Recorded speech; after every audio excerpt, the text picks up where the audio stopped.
Non essendo schiavo del risultato, vi dico che la Juventus non giocava così bene a calcio. E per giocare così bene, cosa intendo?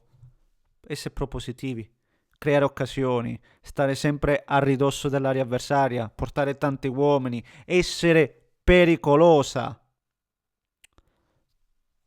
Tutto ciò non accadeva da almeno sì, no, volevo dire da almeno un paio d'anni.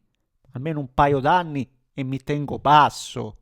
Poi qualcuno dirà, il Lecce, l'avversario, non c'entra nulla. Lo stile di gioco, non c'entra nulla. Abbiamo visto il Milan come porta a casa alcune vittorie. E non è che fa un torto a nessuno, no? Però, ribadisco, l'indice di pericolosità e dell'essere propositivo oggi era altissimo. Poi però servono gli attaccanti. E appunto, se crei tanto e sprechi tantissimo, non è casuale né l'una né l'altra. Non c'è nulla no, di gettato così al fato. No, no, no. E Dio pende di David, forse dobbiamo parlare anche approfonditamente. Ci inserirei anche le sviste e la superficialità del solito cambiaso. Ne parliamo, signori miei, come lo facciamo? Come se lo facciamo prima, come al solito vi voglio invitare a spolliciare, a iscrivervi se volete seguire i prossimi contenuti. E stasera abbiamo un'altra partita interessante che poi è connessa a quella di oggi. È un'altra partita collegata, sì, collegata. Ci metto anche il Como, e ne discuto nella seconda parte di questo video. Ne discuto, ne dobbiamo discutere, senza ombra di dubbio. Niente, la Juventus. La Juventus oggi che passa a 4 dietro. La Juventus versione Spalletti in tutto e per tutto, non solo nell'atteggiamento ma anche nell'abito tattico. E lo vedi, anche i giocatori secondo me più a loro agio, più funzionali e anche, ribadisco ancora una volta, più efficaci nel produrre gioco e nel produrre occasioni. Ha sbagliato tanto la Juventus. Cioè, la Juventus oggi c'è poco da andare a discutere. Oggi la Juventus poteva e doveva fare. Non dico doveva, ma poteva fare 5 gol, ne doveva fare almeno 2. Ma proprio a dire poco. E quindi non incolperei soltanto David, che sicuramente tira un rigore ignobile. Il rigore calciato in maniera ignobile. Cioè lo tiri talmente male che nonostante il portiere si fosse buttato, il tuo scavetto, che poi è uno scavetto che non era uno scavetto, comunque riesce a prenderlo. Cioè, peggio di così credo non potesse tirarlo. Forse anche tirarlo fuori in tribuna, almeno c'era un impeto di rabbia. Tirarlo così, proprio senza senso. E, però sono tanti quello sbagliato. Cioè, quello che si sbaglia Openda sul tiro finale di Ildiz che prende il palo. Anche quello. Io lo metto lì, perché un attaccante quel gol lo deve fare. Quel gol da lì, vedi la porta e gol. E non vedono cioè, gli attaccanti della Juventus non vedono la porta. Cioè, io credo che Spalletti più di così davvero non possa fare. Perché fino ad oggi dicevamo, questa Juve con il centrocampo che ha non potrà mai giocare a pallone, e invece Spalletti ci dice che comunque mettendo un po', disponendo le carte nel giusto modo, si può comunque fare bene. E la Juventus oggi ha fatto benissimo, ribadisco, una partita giocata benissimo. E come ho sempre detto, è inutile ripetersi, con Spalletti la Juventus giocherà, creerà, vedremo una squadra diversa da quelle passate, e sicuramente oggi non vince, ma se giochi così le prossime le vince. C'è poco da dire. Certo è che poi rimane il nodo legato alla parte offensiva, alla parte di finalizzazione. E tra Open sì, e David non ne fai mezzo. Non ne fai mezzo, onestamente. Ed è strano, perché io non me l'aspettavo così male, vi dico la verità. Io Open me lo ricordavo decisamente meglio, magari non una punta, quindi non un centravanti. Forse la stessa cosa la possiamo dire di David, però fanno fatica, fanno enorme fatica, troppo fatica, onestamente. Forse la maglia sicuramente ha il suo peso, tutto quello che vi pare. Poi certo, non sono stati gli unici a sbagliare gol, Cambiaso ne ha avute altre 3 di palle gol, Locatelli un'altra, Ildiz preso palo, lo stesso David parata di Falcone palo. Cioè, ci sono state occasioni a dire basta, senza ombra di dubbio. Bisognava fare meglio anche dietro, cioè non puoi subire gol al primo tiro in porta, che è una cosa che mi arrabbio da morire quando capita all'Inter. La stessa cosa secondo me vale per i tifosi della Juventus, che subire un gol come quello di oggi in una partita in pieno controllo, dove praticamente il Lecce non solo non aveva mai creato pericoli, non era mai arrivato in nessun modo. Quella palla di Cambiaso che proprio, no, è una prateria per banda, che poi comunque quel gol lo deve fare, quindi bravo, bravo il Lecce, tutto quello che vi pare, bravo Banda, ha tenuto bene, tutto quello che volete, il gol bello, ma lì è un'ingenuità clamorosa, e queste ingenuità, vedete, complicano la partita, nonostante poi la prende anche subito.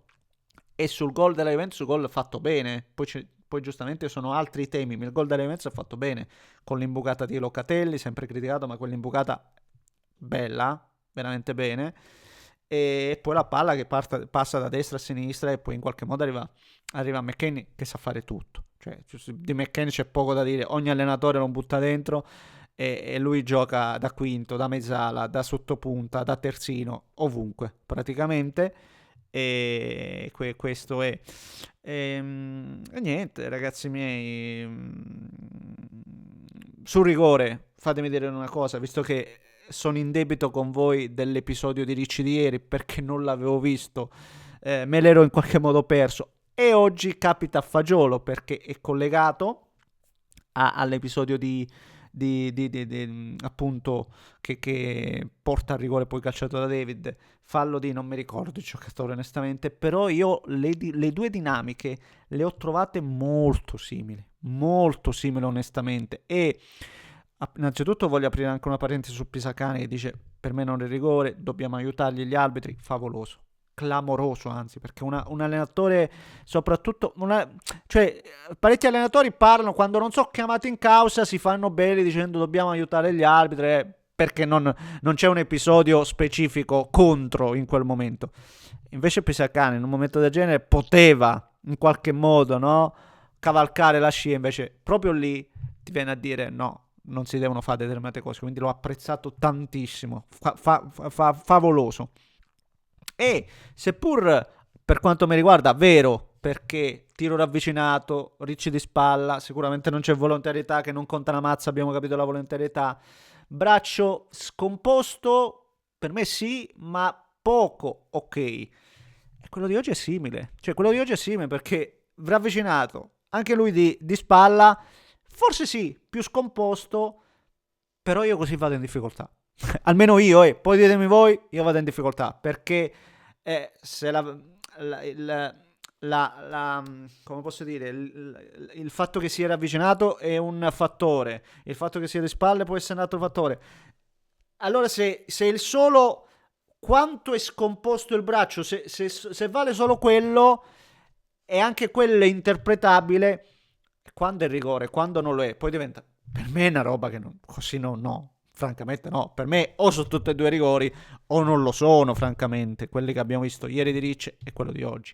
Per me poi ribadisco, io vi sto dicendo che per me non era nessuno dei due rigori e la Juventus avrebbe meritato di fare 5 gol, vi sto dicendo, quindi non mi venite a dire no, lo dici perché non me ne frega niente, però io dico, io almeno personalmente così vado in difficoltà.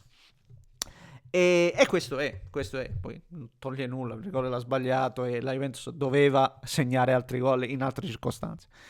Però ribadisco, secondo me oggi non avrei fischiato la squadra perché poi fischi a fine partita, avrei fischiato più il giocatore specifico, anche se forse è anche peggio perché dai ancora più pressione, la butti sul singolo, però la squadra non l'avrei fischiata perché la Juventus oggi comunque, io ho visto una partita e nonostante sono interista, nonostante sia tutto quello che vi pare, ma oggi mi sono divertito a vedere il Juventus Lecce, cioè vedo partite in cui fai fatica a rimanere lì anche a vedere occasioni.